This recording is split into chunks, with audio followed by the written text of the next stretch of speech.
Also, I got new Air Force One, so kiss my in that comment. They got creases. They dirty. All right. So your jeans. Yo, we back with Rap Life Review. We are here courtesy of Apple Music. Make sure you check out the Rap Life playlist available on Apple Music. And shout out to the whole team that puts it together too, man. We come to you every week and we run through some of the hottest conversations going on in the culture around rap, music, and hip-hop. We got to touch on some of these albums that just dropped. Big up Don Toliver, that Lovesick project. Got some fire stuff on there. Definitely. Big up Key Glock, the homie dropped Glockoma 2. Sada Baby, Show Nuff, and Quavo dropped that Greatness single. Another, I guess, showing love and paying respect to lost homie Takeoff, as well as addressing some other things that maybe we should. It sounds like there won't be a rekindling of music making between Offset and Quavo if we're reading into the lyrics. By the way, love the record, love the production on the record too. Unexpected. Didn't expect that type of sample, and there can't really be amigos anymore without Takeoff. Yeah, right? I mean, he says on the record he'd give up, everything to be able to see Takeoff one more time. Yeah, and he does spell that out. I was surprised that he dropped that in there. He's gone, the group's gone, there's no coming back. And I think it makes sense, right? They had such a great impact together. And even if he does decide to make music with Offset moving forward, I think they could still do that without having to feel like it's the Migos, right? It's another iteration because it's not the same without Takeoff. Yeah, I mean, it's the writing's on the wall. Even if him and Offset weren't beefing, it would just not make sense for them to continue on as, the Migos. They've made music together. They've made music in duos, and that's fine. And they can just keep it as that. But I think now we could just put it to rest and leave the questioning alone for the two of them and let them mend their issues or whatever issues they got. But I think the Migo conversation has now been laid to rest. I do hope, time is always the truth teller. Thinking about what De La Soul is going through right now, thinking about groups, right? Yeah. And the passing of Trugoy. And reminder for everybody out there that De La Soul catalog is available on Apple Music exclusively in Spatial this Friday. De La is going to have to figure out a way forward without Trugoy. And they've been performing together since they're teenagers. Mm-hmm. And I hope that there is a day where, Offset and Quavo can perform together in just kind of for the fans, for themselves, for their legacy. Mm-hmm. Because Migos made an incredible dent in hip hop.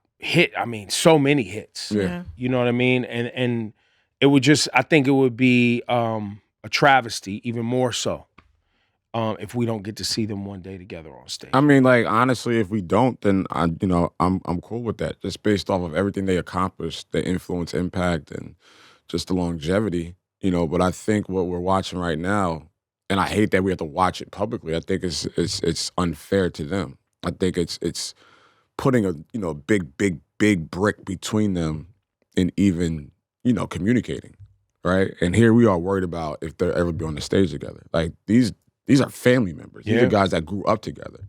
The last thing we should be thinking about is if they ever hit the stage together. Well, I guess I put it through the filter of finding happiness and finding joy. Right. You know what I mean? I look at it like that, like mending relationships, finding love, being able to have fun again. You know what I mean? That's what I hope. Yeah. And maybe it's not a show, but I hope it's some love and joy, right? Yeah. I guess I put it through that framework. Yeah. We send respect and blessings to not only the Migos family and QC, but also De La Soul family, right? Major loss. Dave, Trugoy from De La Soul have been dealing with some health issues for some time.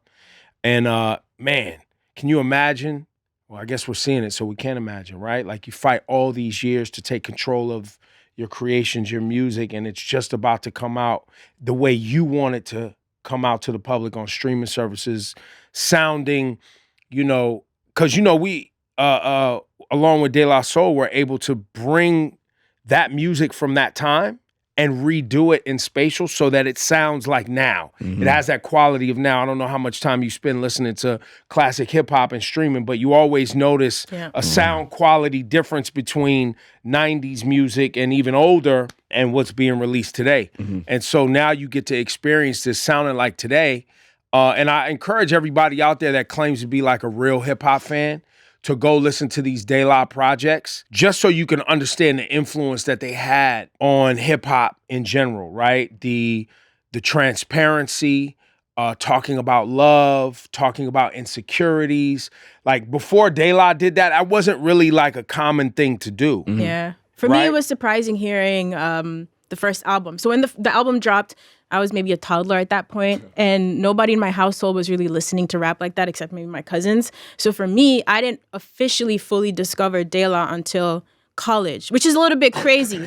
But having grown up, you know, on like Biggie and Jay in Brooklyn, hearing that album to me was shocking. I was like, this is where all the cool, weird, nerdy black kids were. Right. You know, that's what they were doing growing up. There's no Pharrell. There's no Tribe. There's no, right? Even when you fast forward to get to people calling black hippie, that whole black, like even doing that doesn't exist without them. Without De La Soul. I was missing a big piece of the puzzle, I think, until I heard that album. Right. I mean, it's always fun, you know, rediscovering and discovering things at a late age, because then you start to realize like, oh, this is where some of my favorites got their juice from, or they got their mantras, or they got their attitude, they got their flows. So it's like, or even brave enough to come out in public and say this, right, or wear this. Yeah. You gotta honor their bravery, because it's like at that time, like that wasn't fun, that wasn't popular, that wasn't like not even when I was growing up. That's what which I'm saying, is almost a generation later. So I cannot imagine them doing that in the late 80s, right? But just like being some authentically suburban black kids like, who that are was so high school nerds, like, who are coming out like with different hairstyles. Like, how do y'all get to speak on what this hip hop culture? Yeah, but not even that. But you know what it's like. You know the bullying that takes place when you don't fit a certain mold. Yeah. You know. Yeah. And you know, I grew up during that time, so I went to the concerts, right? And you know, I guess luckily for me, I was also in radio in 1992. Yeah. So they had to fight. De La opened up for like NWA, bro. That's crazy. You feel me? Wow. Like, so imagine what that energy's like. Yeah. Right. When you're choosing to wear clothes or represent something that isn't seen as cool or isn't seen as trendy, y'all know what that energy's like. I mean, people get it now. So and y'all see it on social media, but it was happening in real life. This is real life. And you're traveling around the country and nobody really understands, you know, the area you grew up in, right? Because being dynamic, a suburban black kid, you know what I mean? And embracing, you know, hip hop is just hadn't been done before. Right. So, I mean, they definitely shout to Maceo, the DJ, you know, he was quick.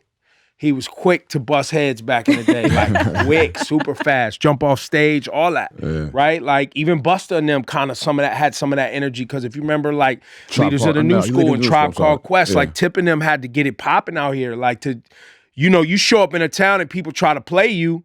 You gotta stick up for yourself. Not only that, but that was wasn't no comment section. Right?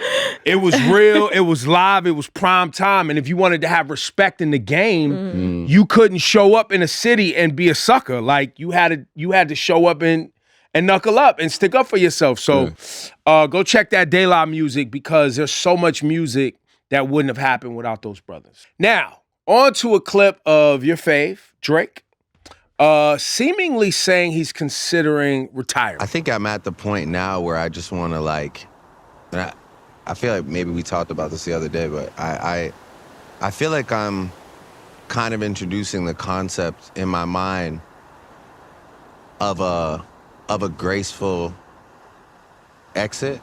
It's a really addictive, competitive space. I'm not ready now, but to gracefully continue making projects that are extremely interesting and hopefully cherished by people, and then to find the right time to say I can't wait to see what the next generation does. I think you set that up perfectly. Seemingly saying that he's considering, he may or might not. Yeah, because that's what it felt like, right? It sounded like he was like, well, I'm getting used to in my mind the idea of gracefully, maybe. It's a lot of words. It's a lot of words. Too many words. But I think it's something that anybody that does something at the highest levels of anything for an extended period of time does have to get their brain kind of wrapped around, what does my life look like after I stop doing blank? Right. Let's put this in perspective of Ebro. I think Drake said something along the lines of, Yeah, when you've just been the guy or that guy for so long, it's hard to come down off of that. So it's like you've been doing radio for so long, you live and breathe it. You actually still love your job, showing up and working every day. Like, so for you, I think it would be the same thing. To retire, you would have to maybe seemingly consider possibly putting the idea in your head, right? Yeah, it's a natural thing. It's in there. Is it? What? Nah, I'm surprised to hear that. Nah, what? Are you crazy? Nah, I could see you have another 20 years in you. Bruh. Listen, the only thing that keeps me showing up, I'm going to keep it a thou wow, is the fact that everybody keeps asking me to show up. Because there will be a day when I go to swipe the key card and that joint don't work. And so I'll be like, all right, good run. That was it. Just like that. It was a good run. Or they don't want to renew the deal, whatever it is. So what does that look like for Drake then? But I think Drake's different, right? Because it's not as if he needs someone to renew a deal. Yeah. He has to say, I'm not going to record this piece of audio. Right. I'm not going to write this song. I'm not going to go on this to tour. I'm not coming like, to it's the his studio. own business. It's his own thing, right? Yeah. And I'm sure in some regards, people keep, and similarly, being like, yo, how much money do you need to record this next album? Yeah. Right. You know what I'm saying? Right. Because I'm sure he's with Universal Music, right? I'm sure that, those checks look really, really great. If we were to do our Googles. Yes. Yeah. The last deal was some hundreds it was like $425. $425 million, not $4.25. That's what I used to make per hour. Yeah, by the way, when I started in this game, $4.25. Yeah, $4.25. That was the last. That's what I used to make. Yeah. But so I think in some regard, that's part of the incentive too. Like, wow, they're gonna keep backing up the Brinks truck. I mean, I'm gonna do this album. You would hope that that's not the only or the highest incentive of why he's doing what he's doing. You would also want to just have for the money that he's getting, that's pretty. It's a pretty big nudge and based on and I'm also thinking about the ways that he measures success. Right.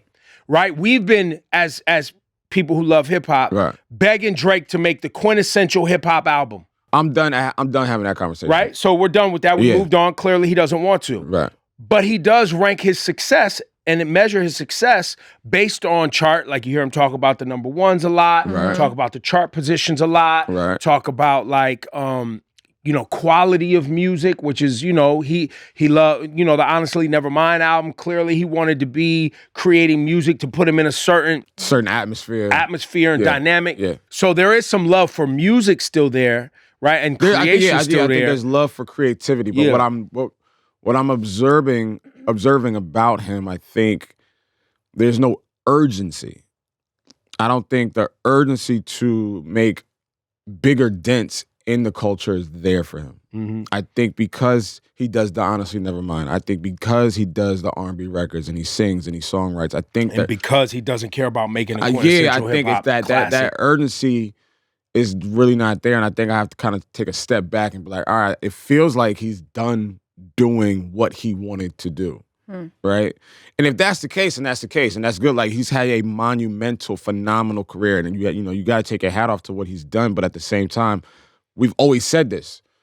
If he took a step back and just sat his ass down for a second, I don't think he would be toying with this idea of a graceful exit just yet. Yeah. Well, and not only that, Drake, but you can't let your mentor be in the game longer than you. See? I mean, if we're being competitive, you know what I'm saying? Weezy brought you in. Seems like he's heating back up. You can't be slowing down. Fair enough. Weezy just dropped his Can't Nobody, which clearly is, him showing his lyrical prowess and making sure that people understand that he's one of the greatest of all time. Swizz Beatz on there, also another great of all time. DMX sampled on the record. Mm-hmm. And Wayne caught up with Zane.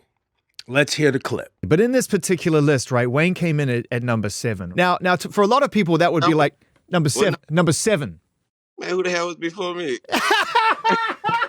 It must be wait. Real question, real quick. Was the list including all hip hop, like before and after as well? Jay-Z, Kendrick, Nas, Tupac, Eminem, Biggie, Lil Wayne at number 7. Okay, I could deal with that. I could deal with that. But here's the thing, Wayne. A lot of people can't. And I think that's why Can't Nobody is going to resonate so much with people, is because I keep asking people this question throughout my life. You are not at number 7, bro. I would say you're a 1, 2, or possibly 3. Bro, I would tell you that I am a motherfucking 1. Zane, we got to have a family discussion. Okay. Because Wayne was fine with his ranking. Yep. Reasonable. And then here comes Zane. Nah, but you 1, 2, 3. First of all, Zane, I'll give Wayne this. He's 1, 2, 3, maybe 1 all-time most influential rapper we've ever seen. Just based even on Nicki and Drake bringing them in the game. Like, his influence, but when we're talking specifically about rap albums, rap songs, and abilities on the microphone, Wayne was good with being 7. He heard the names that were in front of him, and he even said, I'm good with that. Yo, that's what I'm saying. Reasonable. He asked, because you were talking about people, I believe it was Ice Cube, maybe, who were just like, fuck that list, not credible. Yeah. But Wayne is like, wait a minute, hold up. Before I get upset, does it also include the people who came before and after? Oh, all of us? All right, cool. I feel good. I've never heard a rapper say that. 7 for Wayne is a great location for Wayne. Yeah. Do you think Wayne should be higher or lower? We're going to have the same conversation again? Oh, you think he should be lower? Y'all heard what I said last week. It can't be as bad as last week's episode. Y'all heard what I said last week. Which was, remind us. Please do. For people who didn't tune in. There's people who don't catch every program. Okay, all right. Oh, yeah. I mean, for the people that didn't see it last week, I said Wayne should be at number 4 and Tupac should be at number 7. So you think Wayne should be higher? 4. Okay. Wayne should be higher. Okay. And you say that based on? Just go back to the last week's clip. I don't think Pac is a good rapper. I was flabbergasted, taking it back. Yeah. Guffaw. I think, I think the person at number 4 is not as good a rapper than my man at number 7. Because of why some people, I think what Zane was pointing out. Yeah. Clever, punchline, delivery, wordplay, energy, delivery. Cadence. Wayne has a lot of those attributes for sure. Yes. Yeah. And his, like you said, the impact. He birthed a whole generation of rappers. Right. Yes. Remember, and then brought in 2 of the biggest in the game. That's crazy. Like, there's no Young Thug without Wayne. When he first started rapping, I was like, that sounds just like Wayne. Yeah. It's crazy. Yeah, and it's still going. Yeah. I think still going. Yeah. Number 4, I wouldn't even be mad at that. But yeah, Zane, 1, 2, 3, stop it, bro.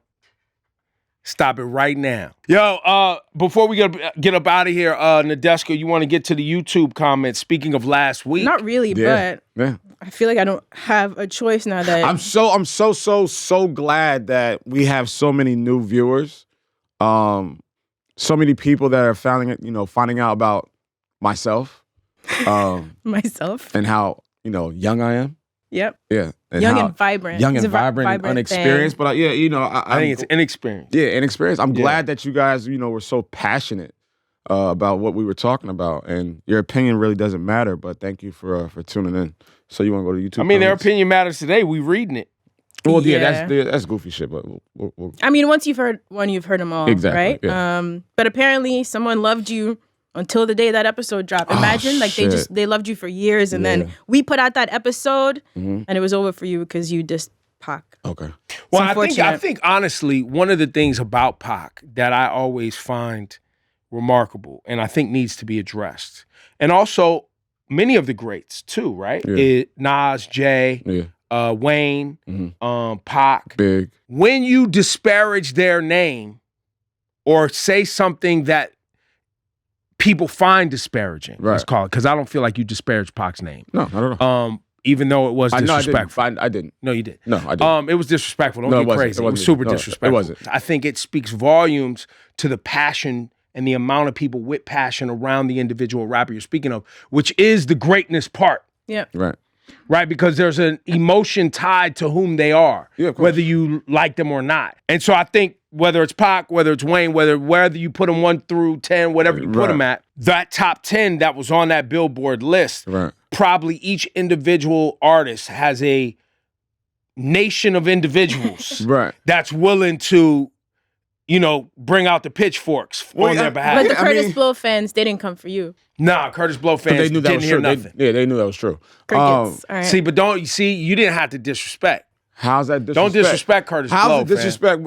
Remember last week, he set it up. He's just deflecting right now. Yo, Curtis Blow, blah, blah, blah. No, he's one of the greats. We wouldn't have solo MCs without Curtis Blow. Fam. He had a short window. Nah, fam. Nah. That's not disrespect. But I didn't say he wasn't good, though. You went on to say one of the greats wasn't He's good. saying it without... You said one of the greats was not a good rapper. I still stand on it. That's cool. Guess we're closing the Being show the same ignorant way. and indignant being ignorant and indignant doesn't make it more right. This didn't let you sleep at night, huh? Who? This has been in your head. Not at all. I didn't even think about it until we brought up Drake, honestly. Okay. And Not then I any started rapper thinking that about you it. mentioned by name is gonna trigger this memory. Yeah, for when we him. started talking about Drake, I was like, wow, he don't like Pac. He don't like Drake. This is crazy. This dude's out of his fucking mind, bro. There we go. How many That's times? the Rap Life review, man. times I For give Drake Low his credit? and Nadeska, I'm Ebro. Now you stay shitting on Drake, man. It's I know you're crazy, seeing red bro. right now. It's okay. It's crazy. You should Yo, still make sure you mad y'all at lock Zane in. for that We here comment. every week. Leave your comments in the YouTube section